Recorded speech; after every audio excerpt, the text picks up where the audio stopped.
Okay, abusunya ye mo bia kwaba edeba Old Boga TV and a fresh week kra na yasan so ashase na ye Jordan the 13th day of January 2025 the year of our Lord ye mo bia kwaba edeba fidie so ba na wa share the mo bi so saka be na nkomo bebre na egu apono so abusunya last week na ye shase ebo mamane ebo ejahihia ekoso ewo mamu afana ba bia shase di frikantama to be piemu okwada so bi be fa sunya han mo ko tamale enu ana Johnson yakoda sorry ya tachiman womu edwamu nso na eja eda eno nso ehye na but the adom fire service what me bring in under control but ejapade a hye wo ho ene niema asai no nyasem keto akwa eno nso yedimu enkomo na eno na Ghana fo pinu a ebisa se kwan ben so kura ne fa se eja yi eso isan se ewom se ye wo epebremu de na nso eja mfiti preko na enso enti omanfo bi susu se bimu na ehihya ase na eno so hunkomo eda ho sada na abrantie bia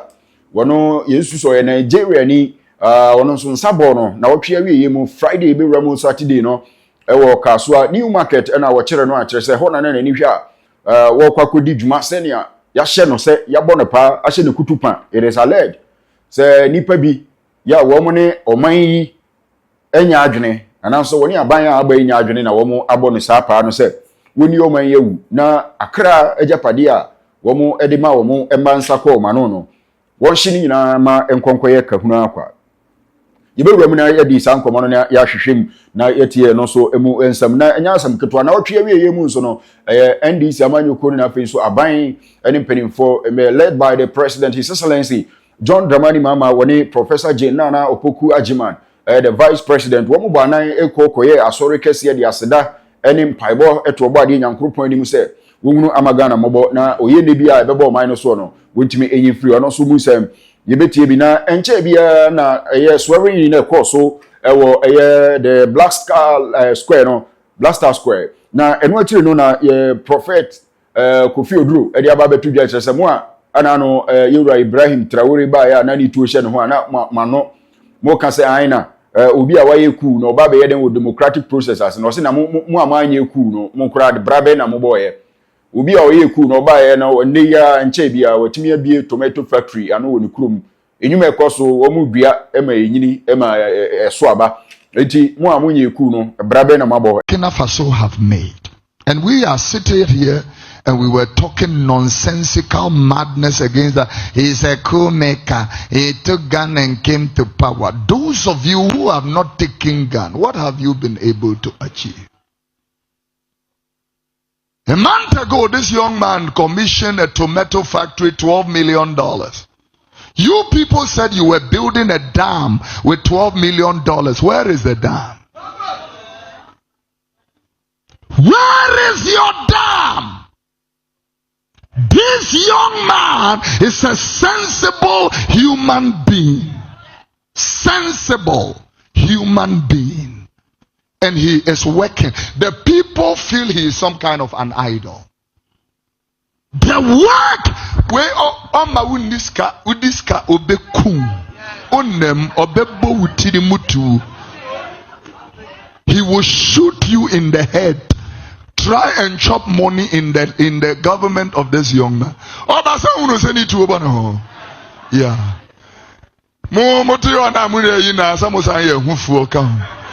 And we allow somebody with a gun to come close to our president. Soldier for the police for an independence square. You are too much hypocritical people. Hey, young man, Kosuya Wajuma. Continue your work. and also ehon ensa no manfo bibisa sa so na enti asofo no nyina support se niema nkoya ye mfa mbra ne hye ensa ne yengi tumi no na yenya hye bi no enti where lies your own and also ye de beba na enche bia Yewura Alexander Afenyo Markin wa bekasa na wa kotu ekuo bi ni omongoma Freemason for wa kotu omongoma bi mu nsem. The second degree working tools of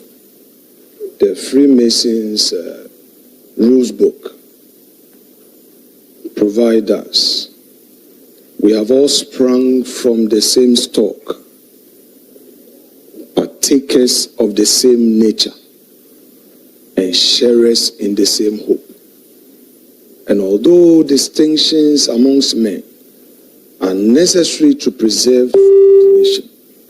yet ought no eminence of situation make you feel superior over the other. For he who is placed at the lowest ebb of fortune's wheel is equally entitled to our regard. As the time will come, the wisest of men knows not how soon, when all distinctions, save those of goodness and virtue, shall cease, and death, the grand level of all human greatness, shall reduce us to the same state. No man for bisa say aso enti no kre say sa Freemason any sa secret society no your politicians na dodo na ewo mu ana say empanimfo na omudi anim your leaders say na tworo say nye mu ne honane moja na anya ne mu ni mpanini no mpanimfo na omudi yeso no dodo na wo sa society ni mu ana edu ba bia can say a conspiracy theory na say ye ni nyina so papa bia de kan so ye beka bibia wo going in the days na ye tete say bibi wo ho a ye friend is our lodge ne sa nema no na otia na e wa chirichiri ase jamane ni ho krampo no but they need your information world enti ade bia na ehunta bia no epia bontia mankofo kra ka ho bi ni ba monten so ba betre say yen ye ka kuwe ho they are proud na busia ye bedi ye ho komo ye behwe say Freemason ni sa Illuminati ni secret society ni kra ya ade ben e ya ade huhu bi ya wo mo koye rituals huhu bi wo ho ana say ye nimde eni suahunu na wo keka nema bom ede yo nema bi no so ehun komo ewo ha no mabusia bo modern subscribe to your channel no Old Burger TV ye wo YouTube obetimi subscribe no wa follow ye nso wo Facebook bo modern na like content if how dey to ase na fe share ma obi so sanka bi ye frame opon checheku na yenwura mu ewo enstem no mu potin na wotwi mu nso no dwumadi e course ye Thanksgiving na se na yewura John Dramani Mama gonja de se konkron ye commander in chief of the Ghana Armed Forces wo dey atudwa kire mu se National Cathedral na aye swimming pool da ho no mo bia nya na dwen se wafa ne ho adi esan se wono ebema empanimfo ayanhwehwemu mapa enti mu anamu nim se the state institutions na gu enti mu betumi use more authoritative powers e dey aye ne amope no your days are numbered. On the vexed issue of the National Cathedral,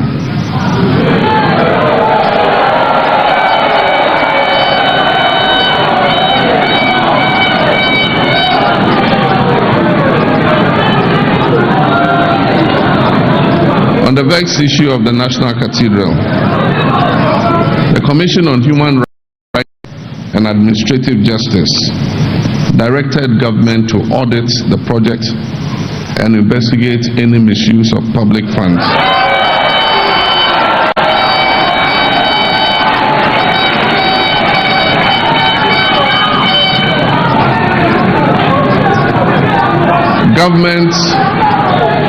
Government is enjoined to follow this directive and will soon activate such an investigation into the project.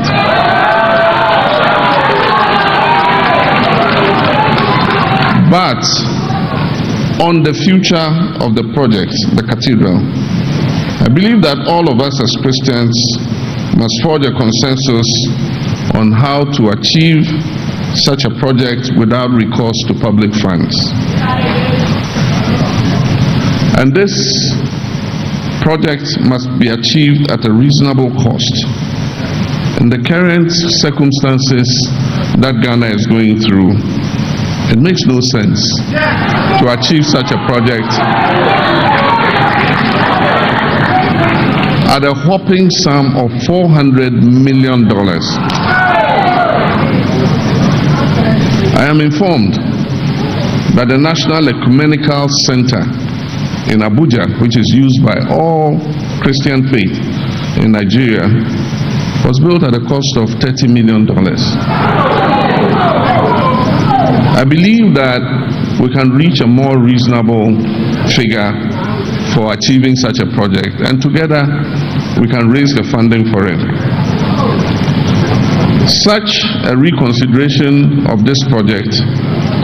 might even include changing the current site that was chosen for the project.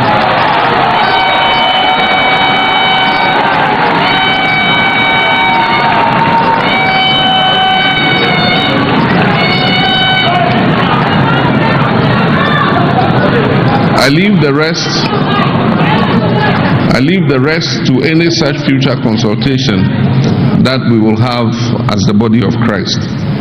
Abusia enche bia na eye kantamanto ye de ba betu manimu se eja aso hono no na ye kankan yansa na samre ya meno ka se yenya enru eye bosumi no yentwamu kwatampo no na che se yenya enru 15 for na ye 13 yenya mpai mu mienu empo na yakwa ko wie bosumi no na yakasa afi ne ye ko na first quarter kura da bi na so eja hia yakenkan no eboro ekobe ye se 10 enyansem keto akra famous one among them ye kantamanto dia eno ekoso ye te report free hono mo eni etiri ehunu se o masan erect stores no back amana ya adwuma mpanimfo e won kran be kan se mo obi ansi hwe wo ho nanso no wo mu guso a wo mu esi ye bisa se no so de wo na nkofo bi kan se sa gya hye na ye hye no NDC amanyoku no na wo mu te initially ye to abani we sa na ye te no se mabunu ni bia ye to abani we na mo de anije ne ho ahosepe ne trimoded bi ni ade na mo de yesa na ekoso akọ ne ni hu se no da bi ade na shifted different direction na accusation there but and the American United is alert ya oko internet nso bia na say your Canada can speculations ahodo opinion ekoso ye ni adance TV airport na mom ne nkofo aka ma yate no na ye nso so ye fefe hu bi na ya ka bi na nkofo bi kire say ye ndi samanyoko no mabunu bi na yesa na abrantie bi a oye Nigeria ni abrantie a ye kire no ewo kasoa say na wono waje contractor na say ya bono pa say wonko nkɔhye market ni bi na wono betu na num tuo say ya mpenimfo bi na soma na bi mu kan say ne sa na tie dia na NPP amanyoku no na wo pese sabia mu animguase ne ka beto Ghana for so mo ka so man mu aye dia ma fe ye je ho anye e ma animguase ka ban ya wo ba nti na wo ma mu di sa adwuma no eno so wo tot e wo ho ne san sa na hunu no ye hwan e na hye sa gya hye ye che san se medika ka kiro say gya no nkon fiti preko nhye bibi na betrega na adanse bi e wo sanse mi mu ni say wo kai a abra na ye ne yemia bize edi nkomo afri kwada so gya na hye no kire mu say woman bi a na owo ne shop as at the time agya no eba be sha say what some sound bi a ye explosion bi koso bibi paye bibi paja ene ma agya ne sha say abusua eno ntino ye bisa say hwan krampo ena wokoye sa de no ebi mo ka say ya kra nkofu bi kra free Mexico ebi mo speculate say ya kra bi mo free Haiti criminals bi a wo mo bi mo ye Ghana fo bi mo ye Africans wo mo na lead cartels e wo ho ma mo di bone akese no ebi mo se mpanimfo bi mo akra bi di wo ma bagana mam enti we so whistle blowing na ye dey to opposite for anim say mo mama ni nkofom na mo hwe say allegation ye no kra na mo ntimi hwehwem na say nipa bonfo bi aba be frem ya import tax bi aba opanin bi fie anaso opanin bi di nkofo bi ate sa aba so mo meye basa yo munya hwehwemu mapa Ghana sra for yagimudi immigration for yagimudi obia manani na ho na even the youth around market our areas bi mo no ba bia ohunu say ahano mo congested kakra ejapto ha betimi ase ejapade ne ade no we say youth na nka say wom krotu ahodo so ne ye ma yani da ho isan say ye maame mo ne ye papa no ye nuanom businesses na hye no enti sa na te abusia enti ye sere say obi bia nso so a wo hu wo mu bie ana wo nsa bi wo mu bie no mo ye nya isan say sa adwen bone no emwa oman no kwan bia so woko say umi ade na ochena ne nsa no aduane bono a etire yan hwe ya na ne ma aba bedane akromfo enti abra wo wada na wani akata no a wada no na waba be siw so na obaba be wi a wani ti mum ye hwe na yentimi entu eno so eho sa na emwa enti on the side of the fire issues no eho na ye de eno so be so na fe wahwe na onso so ne wo ka fa ho adwenkyere bi wo nsusuye de bi a ye betimi ahwe de abo sa de no ho ban so e wo say ye pepe mrante bi ma yetime wenwen ye market ahodo ne areas na ahodo no eno so na yetime di honkomo on the local level no isan say yakase bambo a eno ane ye yankasa isan obi free baby e ma mebo ho ban ma agi say wankasa a wo ho no ena obetumi nso so abo wo ho ban na on the issue of this fire burning ni ade no enkofu bi tell say yes some kind of a secret meeting bi na nkofo bi akopese omo e destabilizing society no on the issue the global geopolitics ekoso sesia no ye to ye ni de hwe the east and the west eja dem anya asem ketwa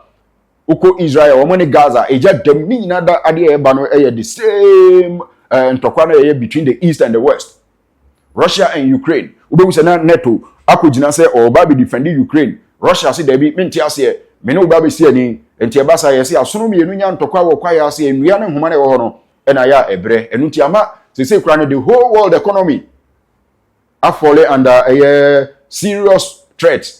because of this war. Any tension between the east and the west. Abusia enu ti no mama yenhwe na afi yenso yentutu ya na mo na no na yewura Alexander Afenyo Markin saba no wakasa na wakasa no kotu eye Freemason for emra bi etere se omumra no etere se wo ye nyina no ye free bia ba ko na ye wo ani so ade hunu ba ko na bia ba ko na ye kro na so mi ba na Ghana fo bi kasa na asosa Freemason na ye no kra de bi e wo ho ana nso say sa secret society niema no aye kasa empanifo pi ya wo mu di mpaninie di eye leaders ewo wiase ha no mo na Ghana ha na mpo Africa ne worldwide no bebre no ewo mu bi no eye no kre ana yedi ni mu wasemisa ene yebisa esan say wakotu bibi dia free wo mo enwomam na aso se uni obi kuo mu a obetimi akotu ne krata na busu ebe wuram then Professor Evans John Atta Mills will making some expose about these people and what they do. Some kind of wicked politicians, wicked leaders. Be one. Womo de ane say o man no ensay na womo de omo botum enyema. Enti o kan yes sankofo we no. Eya na womo ne ma omo ye ni bi yes na me drug trafficking, any sa wickedness, murder, sabotage, any name bi etete sa no. Professor Mills mre atwam opani hunu ho asem kan ye.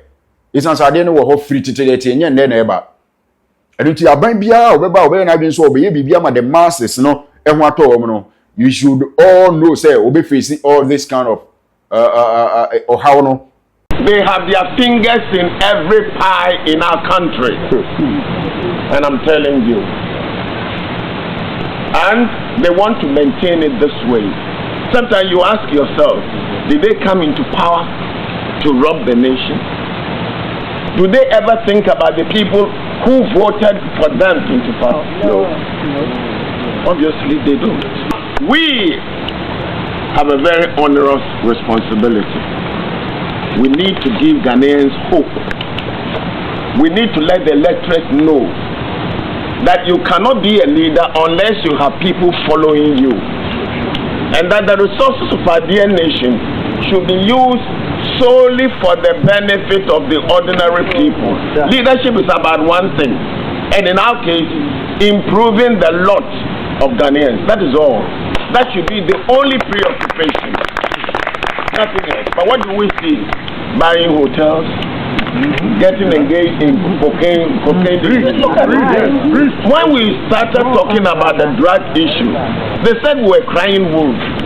Now you have a member of parliament languishing in jail here. He brought into this country $6 million worth of heroin. Of course, his intentions must have been very clear. If he had succeeded by now, he would be, is it the 22nd or 23rd presidential candidate for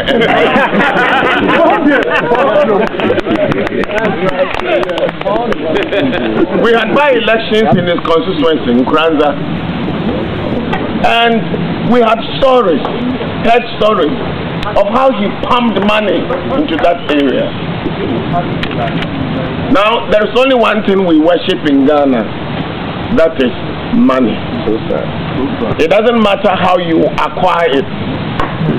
Now, if you read some of the newspaper stories which come out by mistake, their presidential candidates are just going around buying delegates. Money is not a problem. Money is not an obstacle. And yet, these were people who 7-8 years ago were almost indigent. Where have they got the money from? They are flaunting their wealth. And Ghanaians have begun to ask questions. They want an alternative.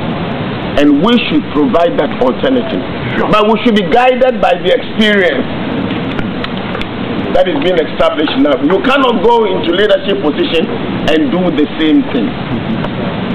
We have struggled when we came out of power in 2001. But by the grace of God, all of us have been able to get settled.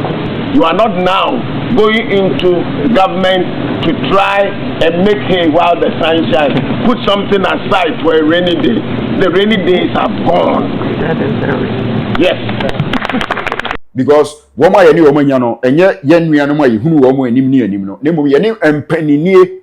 ya kase panini ase be nya hunhun bi oti baabi sometimes before no ye na omo kasa secret society ni ade no ho asema ye dwen say bi a one more some kind of coffee young for your new room. And that's why people around us, yeah, you come ya young coffee. Now, the woman said, a junior could tell me per be our society, no, a junior, a person coming agent, and you know, or no be dealer, or person now used to one casa wagin, who nipabiano be biadinia, Nisika ope. Now a damn pill. And you know, we are now at 2 actually baby, sana, dear, a war of pretty theatre, woman who I can any history of this world actually and say, these people, no, they are always in the hiding places. They don't market themselves in the marketplaces. And will be who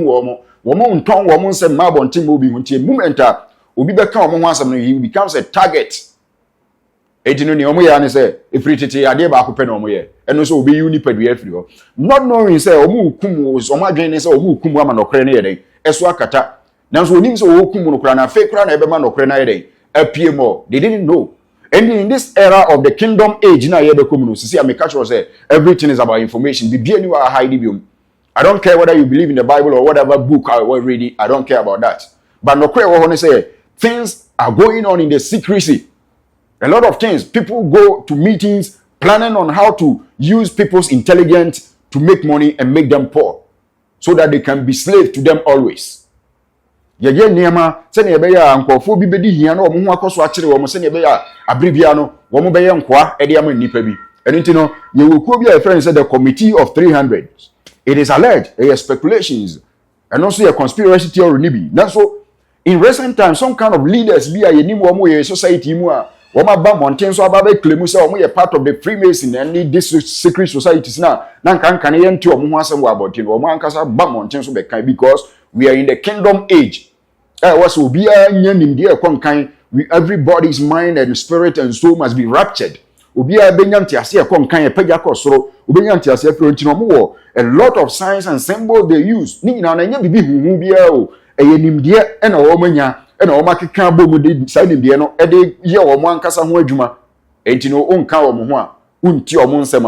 Unless you get close to them. And also don't forbid domo. Now what we announce say, one we original soul unim no cry from our boss here into no bar the truth chakra you will be opened. Biepe after obehunu niema ekoso between evil and good. Edi ye ekoso wi asemu no e ade ba ko between good and evil, darkness and light na ekon. Now so the unfortunate thing is enkofo na omumum the workers of darkness no they portray themselves as the bearers of light. And it always they hold the light to show people. Obey no say or a high for or no never bet the work on quantum. Now so now opewo and a real opewo na sisu opewo and a use now or the afrat now con now or no crackani and no lady. Now this is all. And only in this time no Nyankopon no share or the bo nipa no person nipa nyina e ba ye ho so. You want all of us to be enlightened. Or per se jano kania na we mu no eso na nye akakra bi na de be hye sumu na okura kanea de aye torchlight abekere okwan ne mom wankasa obehunu han no ewo ohumu na kanea na nkasa aso ama na wo de anante nti abasa sumu niema bia ne oni twaka bia nti ohunu nokora ohunu kontompo ohunu eno ne ewom nti Freemason ne sa niema no enye bibia wo mu hu ehu bia wase yesuro wo mo ne obetimi aya ne so obeje okra free nsem but se usuro wu a wu na obedi kan wu o se ne obesuro ne kra so obehwere no obehwere na ne wansuro no ninsa be kana de back we a reality e kire se nipa ye wu ukwa a obesen ya ba so ne wo beba be ye wo hande no e na be kire ne wo basan wo a wo beba be abusua so ne ekoso ye wura Atta Mills na wadi kan hunu hu asem dadaada se ne ma we beba na ye hwe aban bi obeba obeye na adwun so obeba the masses ne ho atom. Look at Burkina Faso te se ne na papa Kofi Odu okay. This young man Ibrahim Traore oba just from about the year 2022 year when started say oh make this move. Look at the impact of what we are making. Now, Burkina Faso, what we are debt, it is alert. So, on the mind be now, our satellite, our space, I didn't monitor your surveillance in terms of security. A great world, I need be a debuane mine, a man, a bambo, a tumpon, Amagana, yet yada dada. And I know, because you practically can't say, or say, Montreno or mine bar, and our society bakubia, or then a hobo, bank, World Bank, any IMF, what me a tumpon, acronym, Montre Bako, basically a young movie. Yehunu bi ana no Rwanda ba ya na ntokwa pro na tete na pansa no because of say adufudi pefo ya ebepe na japade afanti a wo mu kan ne abusua mienu tibom ma oman no eko ye neni ɔsɛ yɛ mu no ɔbaa yɛ ɔno nko a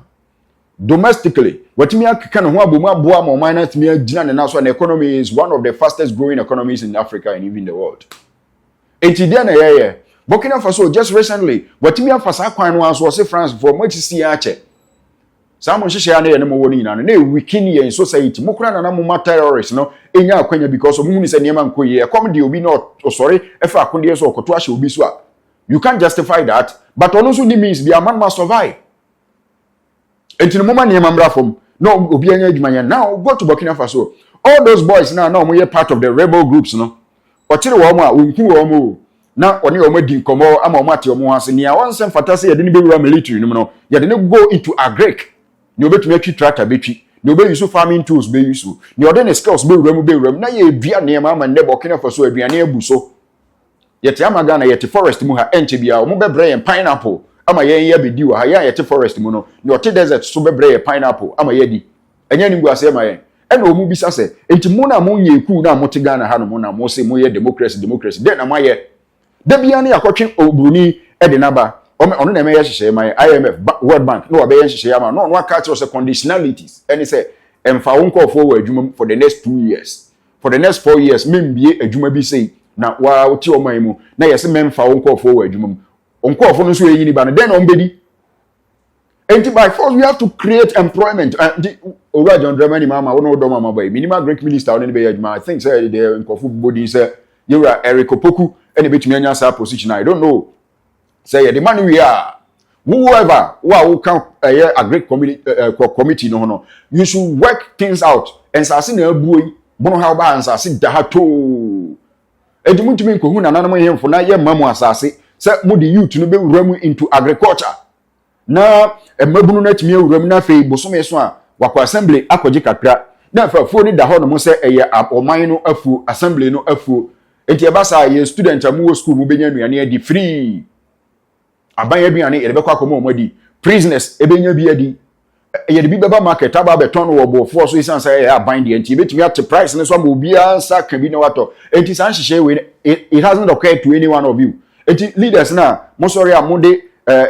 sika adon ne mo ho ye mo ho se mo na mo ye wiase nyina so enhemfo ne akesefo no eya na sa adwene we no sabi ebi ma mutimu se wo betumi aye ne ma ma de teaming youth na gufie na nya adwuma nya na criminology na aba bibire adwen mu no mo betumi apa adwuma ma o maye ananse mo bepe kakra ma no na wakodi bone de ama wo na wabetena so odi wi na fe o san atwen se hin na wo san asoma na ma na kobiem abusua mo ma ye ma ye nimra ye ho so isan se sa ne ma we ye hunu bi pen na esen abobo ababiem no o se ye ma ye ni eda ho na abusua your days are numbered me ne be mani geni se obi aye wicked things na mrani na di enye wo hu na e betero no na medwene we isan se wa adwene a wo fa ye nti e ma Ghana fo bibire ho kire wo mo se nye kanea na yesi yekura na yeti sumu a anka ye dan na obi akogye obade nyankopon din mu se oba be si dan ama no wakokrabo $1 million de free Israel de abaso o de ba be hye dan asiasi ye wi yesu impu na ye ja no ho is it no wickedness we eye ne man nipa wo man nim ho to mo nanso koka ni ya pam party atare de ahyew because of MPP ni NDC nti Ghana ni bia ni twaka wo Ghana man yosem ne ho kasa ho ukoka pe ye be so MPP ni NDC atare but amanyo ko mi enu nyina beto Ghana. Do you understand? Even no man beto Ghana come beto Gold Coast, on beto Akan, on beto yen say Africans and I say before say waha. And you know, we are not afraid of you, my dear, but we are here to make change. Me ukumi anye agro na udi. O threaten me onye hu enti no kure wo ho no ye beba beka. We all should move together say ye be boa the president ayede na sisi so be succeed. Because also sidi anyo no na ebekwa akodi yen sanka aban ba ye ne ma yie ma bibia toto na akwa mu se ne na mususu sete no na obi anya ne opa o ma na ye titire kwa ni no it's not bad obi ye bi aban bi eni ho beba obeka so on the wickedness nkwa na oba beba o man no obi aye bibi to help the society but they are to the extent say no ye no wo ye dia favor na ho kese ne nkofo kakra bi na ebe me ti se na illuminate for ne ya no madwene ti kakra bi me madodo na nsofa ananso say yen twimra for madodo na ehonto mo abusia Old Boga TV ni oponchi chekuni fa comment bra na yenso yentimi entini ya wo edika fa me kan bibi na anya oda fa chebe sanse no kre ya na ti se maku ne ko kuru mu a ehihye enu ti yenyina ya mu wa na o man no yen chichirima no konanim medawase